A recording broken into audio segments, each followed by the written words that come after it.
This is the Well Woman Show. I'm Giovanna Rossi. Today on the show, I'll be talking to Emily Bennett, owner of Baby Blastoff, about how to get what you need by asking for it. Welcome to the Well Woman Show, where we interview women executives, leaders, and entrepreneurs. And you're listening to the Well Woman Show, where motivated women achieve fulfillment and well-being. You're listening to the Well Woman Show. Take time for myself by coming to things like Well Woman Drinks. To be accepting of myself no matter what. Step away from judgment as much as possible. You're listening to the Well Women Show. You're going to be in for a good ride. I don't regret anything. Everything I've ever done, I've learned from it, one way or another, good or bad. Being a little bit selfish for yourself, put your own oxygen mask on first and then give what's left. I'm a woman. I would prefer to tell my own story. My story, though it's very personal, is universal. You're listening to the Well Woman Show. And now your host, Giovanna Rossi. Hi, Giovanna Rossi here, and welcome to another episode of the Well Woman Show, where I interview women leaders, executives, and entrepreneurs about their lives and their road to becoming and being who they are today. Are you feeling burned out or finding it hard to focus on your goals? Or are you in transition? Well, you're not alone. We all need to activate our superpowers. These are the internal strengths and abilities we all already have but don't use all the time. Superpowers can be cultivated, and they include empathy, love, intuition, courage, and more. Toward the end of the show, in a segment called Superpowers for Success, I ask my guest about her superpowers, and the answers will give you the strength, perspective, and power to live a well-woman life. I'm so happy you're here, so thanks for tuning in. Today's topic is how to get what you need by asking for it. And hopefully, by the end of the show, you'll be inspired to re-examine the messages we send to our children, how you can encourage gender equality at a young age, and learn to find the words to ask for what you need to have better work-life balance. My guest today is Emily Bennett. She's the founder and owner of Baby Blastoff, a children's clothing line aiming to transcend the gender stereotype messages found in most children's clothing. Her clothing is USA-made, unisex, printed from Emily's original artwork, and made from high-quality fabric. Emily sources all materials from local reputable businesses and sustainably manufactures all products in Albuquerque, New Mexico, supporting her community economically. Emily has her master's in education, and prior to starting Baby Blastoff, she taught kindergarten, first and second grade for 5 years. In this episode, Emily and I talk about the challenges of being a solopreneur, how to create a schedule that allows you to nurture your business and your family or personal life, and why it's so important to encourage gender equality at a young age. The free giveaway today is Emily's free If Not Boys Don't Cry, Then What? I love the giveaway because it gives straightforward examples of how you can encourage little boys to be more in touch with their emotions and easily move away from gender stereotypes. Head over to wellwomanlife.com/073show to grab your freebie. Before we begin, I want to let you know that I'll be in the UK this summer with events in Oxford and London, and that's in July, and I'm going to be doing a soiree with my sis in Oxford, and that's July 19th, and also a fabulous collaboration with my new pal Lucy in London, and her gig is called The Goddess Formula, and we're going to be doing a Well Woman Drinks event on July 17th. So if you're in that area, definitely check out wellwomanlife.com/events for more information. And this year's Superpower Retreat will be October 26th and 27th in New Mexico. So save the date and check out the website for more info. I'll be in LA in August at Podcast Movement, presenting on the virtual ticket on how to rock your remote events. So go to podcastmovement.com for more info on that.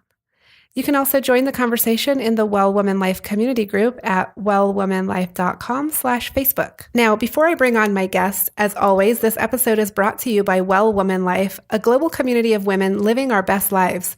Whether it's your health, relationships, your money, or making an impact in your community and the world, Well Woman Life has you covered. You've made a commitment to not settle, to use your voice, and to live your best life. Well Woman Life offers annual memberships, workshops, and retreats to support you. Check out wellwomanlife.com/Facebook to join our growing community. Now back to the show. I'm speaking with Emily Bennett today. Welcome to the program. Hi, thanks for having me. Emily, I want to get started with you explaining to listeners, what are you working on and how does it impact women's lives and well-being? My business is called Baby Blast Off, and it's a line of baby clothing that is about breaking down gender stereotypes and providing an alternative to the traditional pink and blue that you see everywhere. And I started this business after my son was born because I didn't like the gender stereotype messaging that is so common on children's clothing. And so, onesies that say things like, lock up your daughters, or tough guy, or little guy, big attitude. And I just didn't feel very comfortable putting those on my son. And so I wanted to create an alternative that would be empowering to him and to other children, to feel comfortable pursuing their own authentic selves and to grow into whoever they want to be, and to help them break down gender stereotype roles. Yeah. And I see this as really being supportive of both children and women, because I think that if we're going to change the world to make it a more equal place, really we have to start with our children and teaching them about how we can act differently and think about the world differently. And I see clothing as a form of expression and a form of media. And as an artist, this was a perfect way for me to express my interest in that area and hope to help make the world a better place. Yeah, so that's awesome. I want to ask you a few follow-ups based on what you've just said. And the first thing is that it's so interesting to me that there is a lot more focus now, which is great, on sort of middle school and high school girls and trying to get them interested in math and science. And I fully support those programs. But it's so interesting to me that we don't follow the thread all the way back to the beginning, which is all of the messages that they're receiving from baby and toddlerhood, which is, exactly what you were just talking about. Yeah, it's amazing to me. When I look at onesies, I just can't believe the messages that we put on babies, and seemingly without thinking very much about that and wondering about how that impacts their lives and how people treat them, even as tiny babies. Yeah. No, it's so true. I mean, we just are, I think we are just, society has trained us to even, to accept those things, but also to speak to our little girls and little boys differently. Yeah. I hear that a lot. I hear, "Oh, you're so cute," to the little girls, and "Oh, look how fast you are," and that was so clever to the little boys. And so it's really about becoming much more aware of that at an earlier age. Yeah, and I mean, I've seen a shift for girls a lot. People are talking about how to talk to girls and how to encourage them in a way that is empowering. And what I think is really interesting is that we're seeing that less for boys. And I think people are less comfortable in looking at how we treat boys, and less comfortable in letting them wear pink and letting them, have a wider variety of themes in the clothing they wear. So that is a huge part of my mission is to create things for boys that move away from those stereotype messages that are so strong and so deeply rooted. Yes. So what are some of the messages you would rather little boys hear? I would rather have them hear that they can be kind, that they can be gentle. Some of the drawings that I do, one of my most successful, I think, is of the bunny. Because a lot of boys' clothing has, animals with, fangs and sharp, claws. Yeah. And they're going, rawr. I want boys to have the message that they can be gentle, and they could hold a soft bunny in their arms and gently take care of it. And that is part of being a boy too. Yeah. No, I love it. So we'll definitely link to your some of your images, because we can't see them on the podcast, but we'll definitely link to those in the show notes. But do you want to describe any of the other imagery or words that you include on your clothing? Sure. I mean, some of my best sellers are the ones for girls, like the T-Rex, which I call She-Rex, which is on pink, and right now it's printed in sparkly green. People love that, and I think people are really on board with the girl messages. I've done everything from like a chemistry flask for girls, and lawnmower, a shark. And on the boys' side, it's a little bit trickier. So another one that I feel like is really successful is the toaster, because we want to encourage our boys to be active in our households and be cooking. And so the toaster has a big star on it, and it's called All-Star Toaster.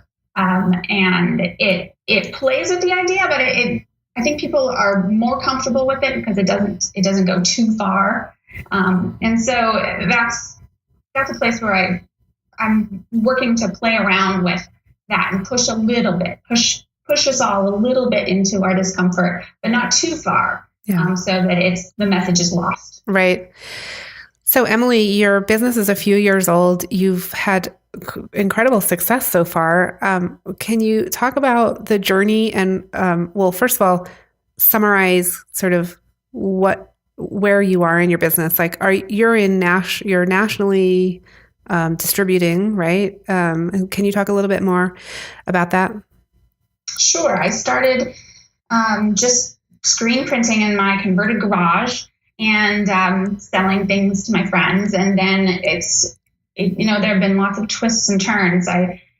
I started manufacturing in 2014. And I thought I was going to do a whole line of different styles, but that kind of what really took off were the onesies. That's what gained the most traction. So now I have come back to just making a wide variety of onesies, and then going to add in kids' T-shirts. And I did a Kickstarter so I could go to a trade show in New York, and that was successful. And more than anything, that helped me to meet people and network and find out kind of what my next steps should be. And now I work with 2 sales reps, one out of San Francisco and one in Denver. And they help distribute my products into stores. And when you say you work with 2 sales reps, what exactly do you mean? Do you contract with them, or are they on staff? Like, how does that work? I contract with them. They go to shows, and they have a network of stores that they are connected with, and they present my products to them and help get sales that way. Okay. And where did you meet them? My first ones, I just cold called them. Because I knew I wanted to find reps to help me sell. So I just was searching for people and cold calling and getting lots of no response and no. And I met these folks, or I called these folks in San Francisco, and they said yes.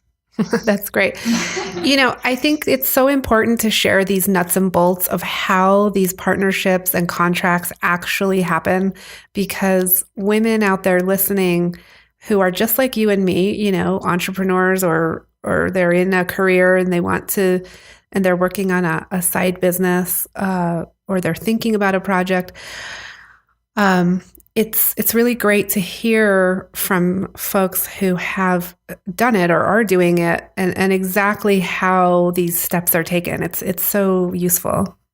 Yeah, it's not straightforward. I would want people to know that it's so much trying this and seeing, and lots of cold calling and lots of disappointing moments and it's a big challenge to keep going through those times when you feel like, oh, nothing is coming through. Right.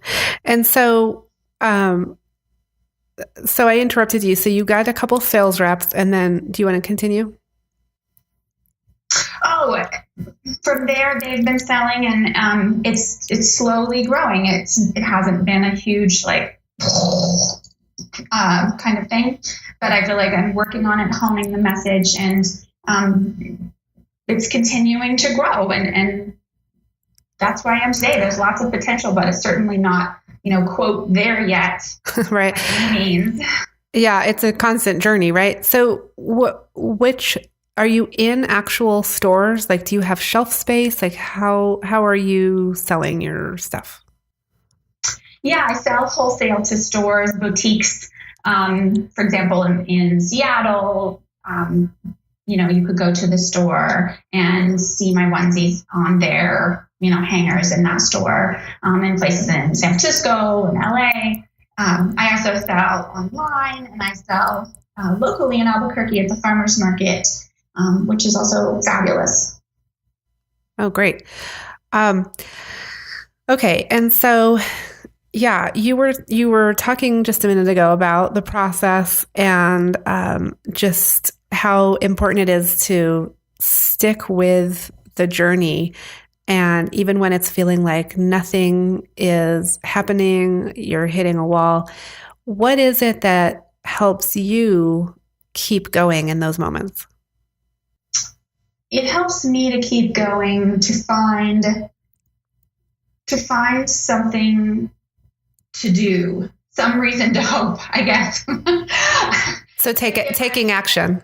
Yeah, if I'm stuck or something isn't working, I try to go back to, okay, what steps can I take today? What can I do to feel productive today to help move myself forward? And sometimes it really helps me to connect with my mentors and other business friends and just say, hey, I'm really in this rut, and just to have some personal connection, because I work alone a lot. And I think that can be a real struggle for solopreneurs. Yeah. So I also remembering to reach out to people who help you and say, help me, I'm struggling. Right. What should I do next? Or just let's have coffee.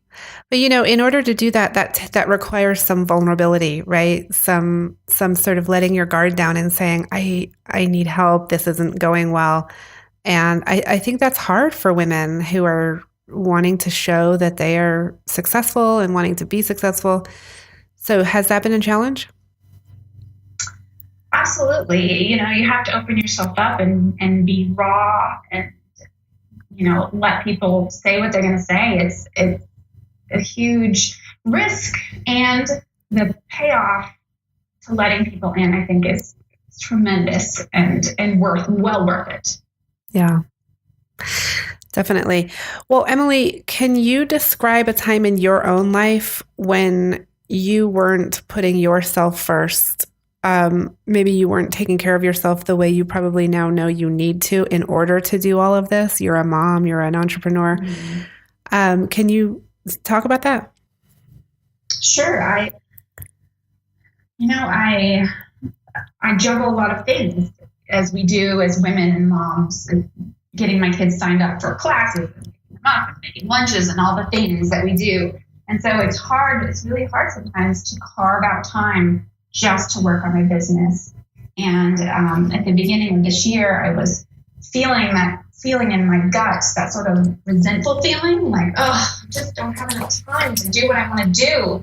And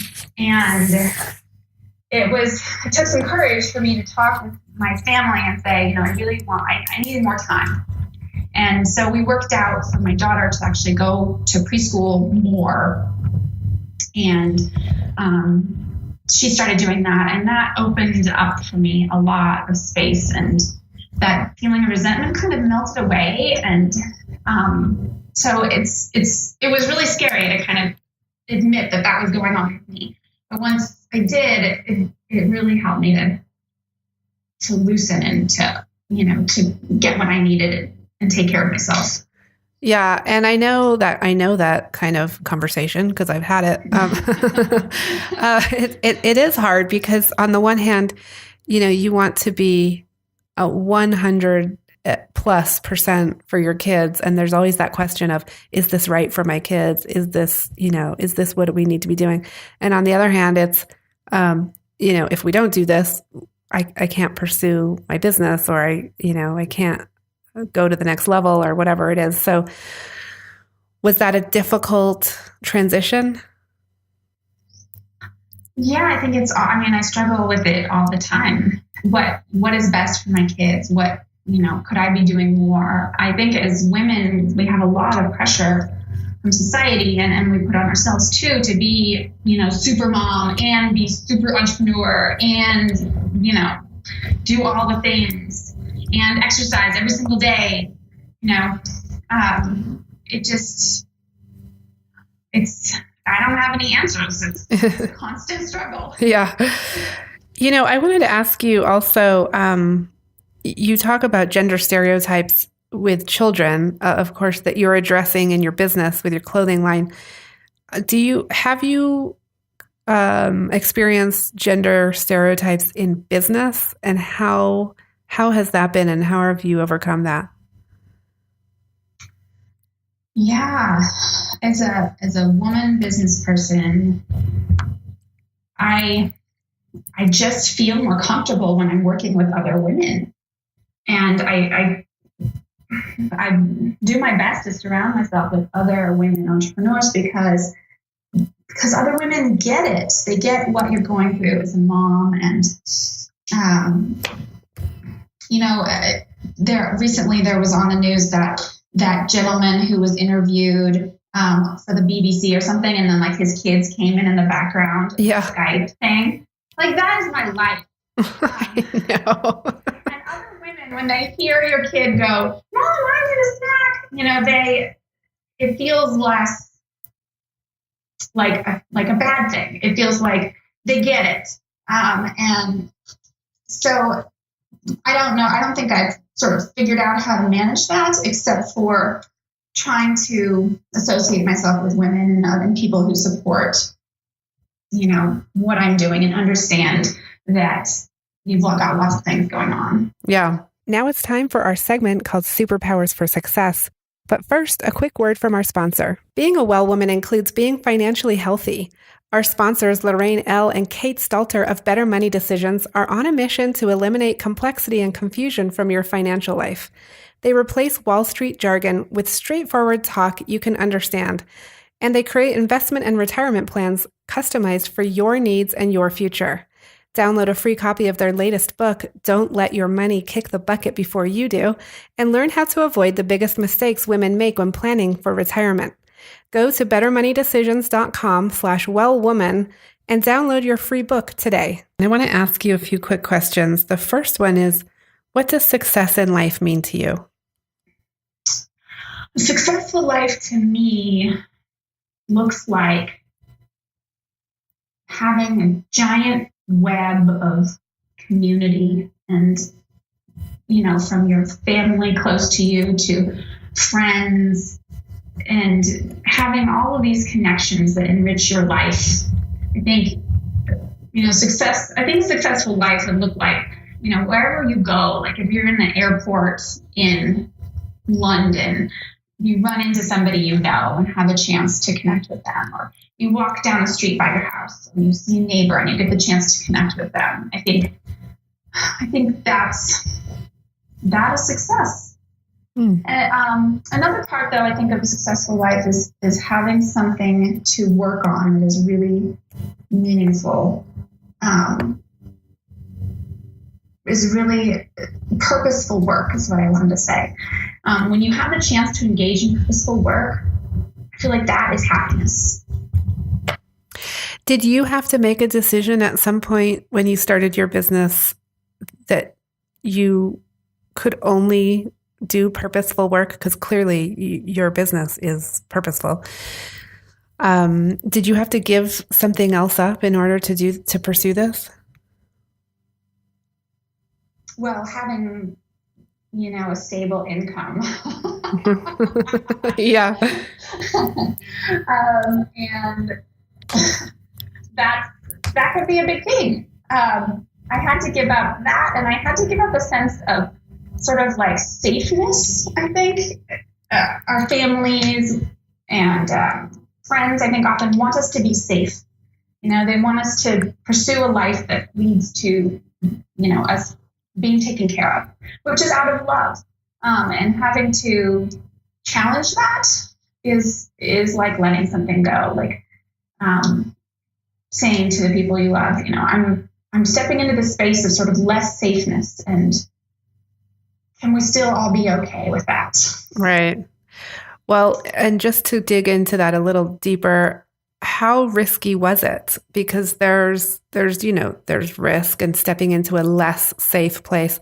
And then there's true risk where you literally, may like lose your home or something. So like, where were you on the spectrum?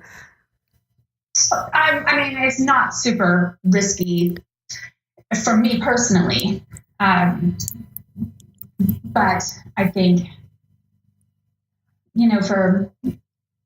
for other people, for instance, parents, want you to save for retirement, things like that. Right. Yeah, understood. I think a lot of that is mindset, sort of thinking. You can think your way into a really scary place, right? Absolutely. Or you can think your way out of it too and say, here are the facts of the situation. We're going to be okay. Yeah, we might not save as much for retirement in the next couple of years while I build my business, but that's okay. And so defining sort of what's okay and what feels safe for you, I think, is a key part of it. Yeah, so important. Well, Emily, the next question is when did you know you were really good at what you do? Recently somebody said to me, it's such a pleasure to work with you. And I think that felt like a moment when I felt like, oh, I'm good at this. This person feels really comfortable working with me. And we've established a great working relationship. So this is so interesting because I ask this question to everybody I interview, and a lot of people's answers revolve around external, something external. So like someone telling them, something, which is, expected in a lot of ways. That's how we operate as people and as women. We definitely rely on those external validations for who we are and how valuable we are and whether we're good at something. But was there ever a time when internally you thought, I've just really got this. I just know in my gut, in my heart that I'm good at this and I'm going to do this?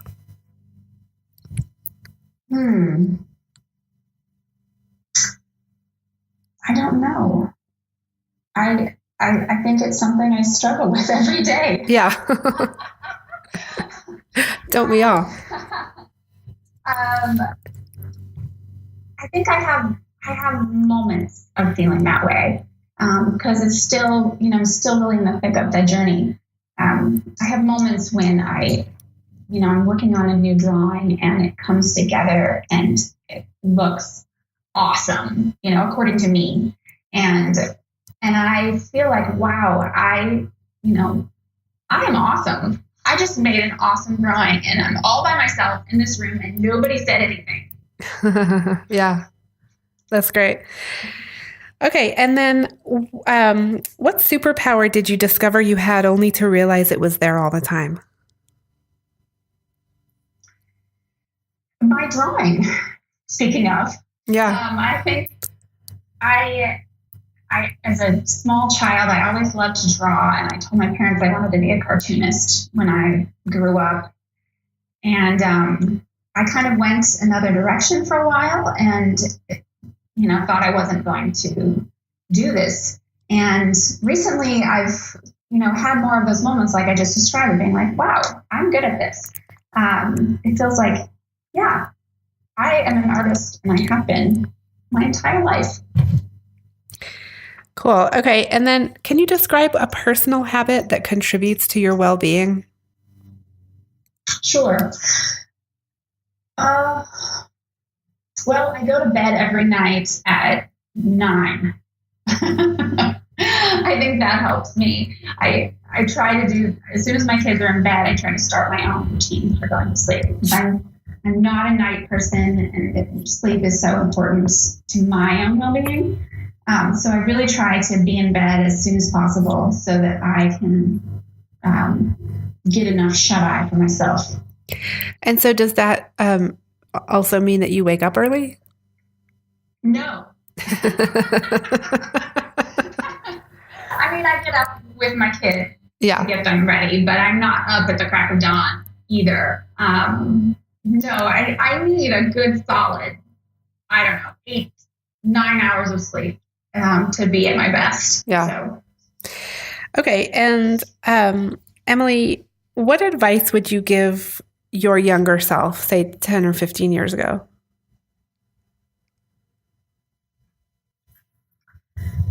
I wish that I would tell myself to relax.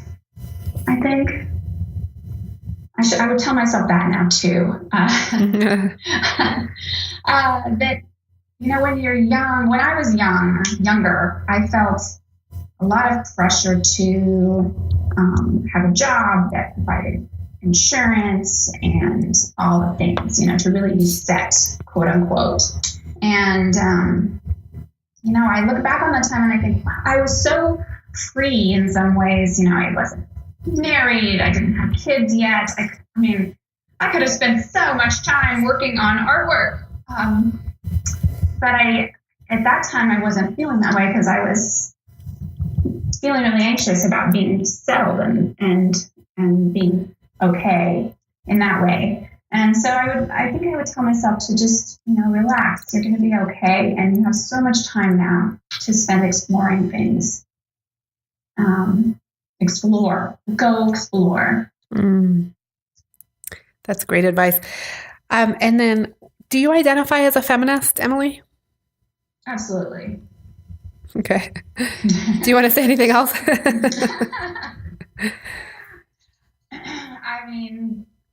From my choice of business, I think it's pretty clear that. Yeah.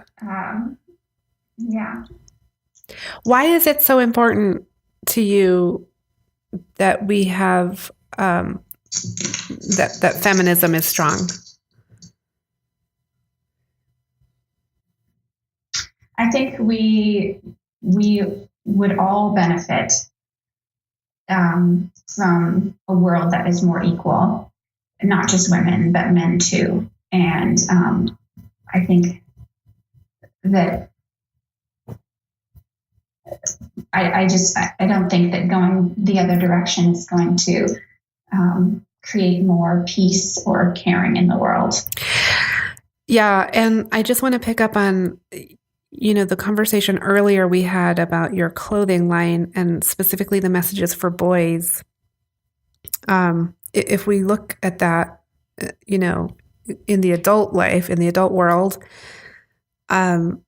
it's clear that men, there are male feminists, obviously. We have a lot of them. But a lot of men do not consider themselves feminists. And what would you say about that in terms of what you're trying to do with small children and how that translates to the adult world?